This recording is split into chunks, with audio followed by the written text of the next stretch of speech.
guys, so I know I've been doing heavier video topics lately, and I kind of wanted to just throw something in there that was a little more fun and relaxed and not as intellectual, so you can turn off your brain for a few minutes and just kind of have fun with me.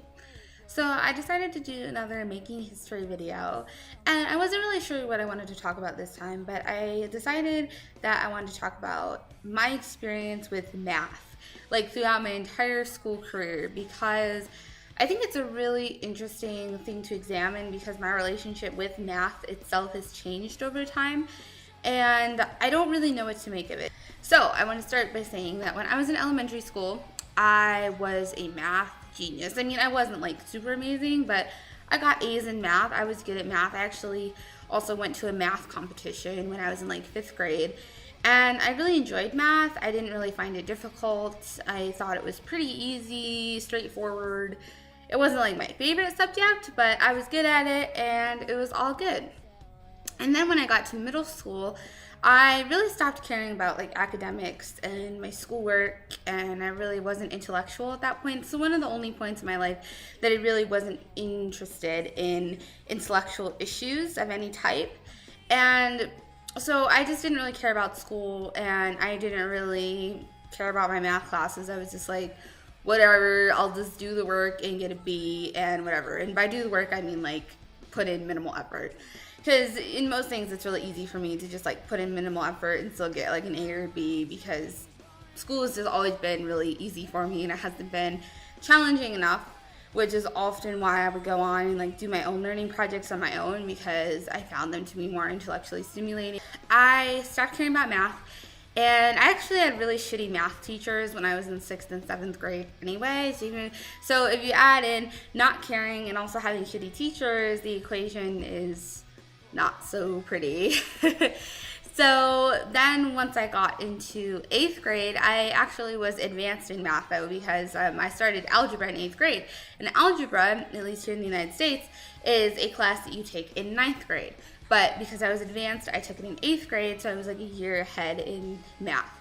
So I took it in 8th grade, I got like B's all year, which was like, okay, whatever, sure. And then once I got into high school, when I was in 9th grade, I took geometry.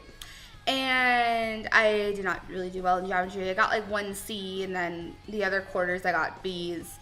But geometry, I don't know. I'm just not really good with like shapes and like visualizing things. I'm a visual learner, which is kind of interesting.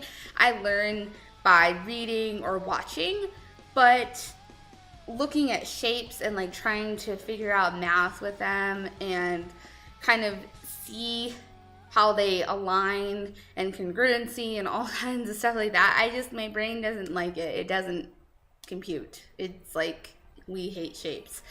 So I had a hard time in geometry, and it was not fun at all. I was like so ready to get out of geometry, because the next year is, you take algebra 2 the next year. So I was excited to get back into algebra, because I was like, it's so much easier than this freaking geometry shit.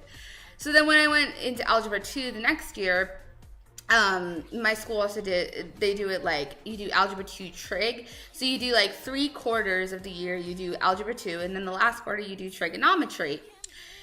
Which trigonometry is like its own branch of math. So I'm not really sure why they do it that way, but that's just how they do it.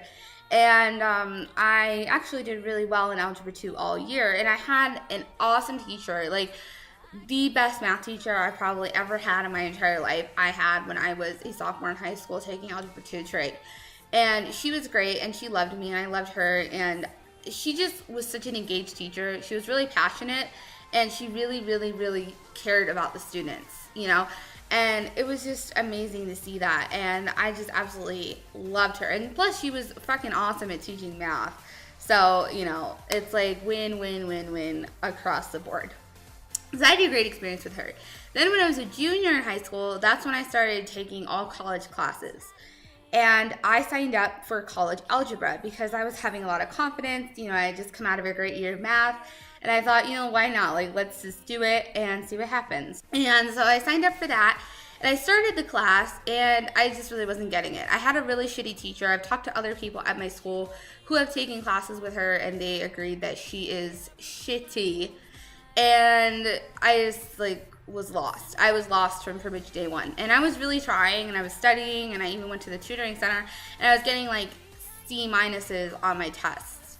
And I was really frustrated because I had no idea what I was doing wrong. You know, it's not like high school. You don't get homework points to like boost your grade up. You just take the test, and all 4 of the tests throughout the semester added up to be your grade. With like also 4 homework assignments that was like 20% of your grade total. So, but like in terms of just homework that we had to do every night, you know, you don't get any credit for that. You just get like good for you for doing your homework. You know, you don't get any reward from it. So that was really, really stressful. And I had never felt so frustrated in my life because school, like I said, is always kind of easy for me. And it was just so challenging because even when I was studying and putting in effort, I was still getting a C minus on things. And so eventually I just basically quit. I was like, screw this class, and I stopped going. And I don't know what I was thinking. I was just, I think, so stressed out and frustrated that I didn't know how to handle it. So the way I handled it was by just ignoring the problem, which never really is a good idea. And I learned from that. And so about 3 weeks before the end of the semester, I realized that, oh my gosh, if I don't get like a B plus on this final, I'm going to fail. Because my plan was to just like show up for the final exam. I don't know, guys, what my thought was with that. But yeah, so I knew I was screwed. I was never going to get a B plus. So I basically emailed my teacher and like begged her to see like if she could do anything for me, because I knew I was in danger of failing. So she was really awesome, actually. She was really nice about it, and she let me retake a test and everything. And even with that, I still failed on the final. And you know, at that point, because I wasn't showing up to class, so I had no idea like what the fuck all of this stuff was, and it's hard for me to teach myself math because I am not good at math. So I ended up failing the class, and because of that, I was not allowed to take any more math classes at the college, because that's like one of the rules of the high school program. Like if you fail out of something, you can't take another class in that subject area, which sucks because I still have to fulfill a math class credit for college. I'll need like 1 credit, but I still need to fulfill it. This year, I have actually been doing algebra online, and the reason that is because I took algebra in 8th grade, like I said, so you're probably confused. I took it in 8th grade, and the school, I went to a different school district. I went to like a private school, and then now I am in a public school. So they basically said that they will not accept the credit from my private school, and yeah, so I'm retaking it online for nothing. And you know, honestly guys, it's like, it's senior year, I don't care. I'm just getting like a C. I'm fine with a C. I'm like, I don't really care about my high school GPA anymore. I'm into the college I want to go to. I really could care less. So that is what I'm doing now. I'm currently taking algebra, and I'm getting a C, and I'm all good with that. But it's a little sad to me that I'm getting a C. But I know that's because it's online, and so, like I said, it's hard for me to teach myself math, so, you know, you don't really have like a teacher. Okay, so this was a long video, but I hope you guys enjoyed it, and thanks so much for watching. If you have any topics you want me to talk about for the whole Making History series, just leave me a comment and tell me, and I will make sure to do it. And thanks guys for watching, and I will see you next video.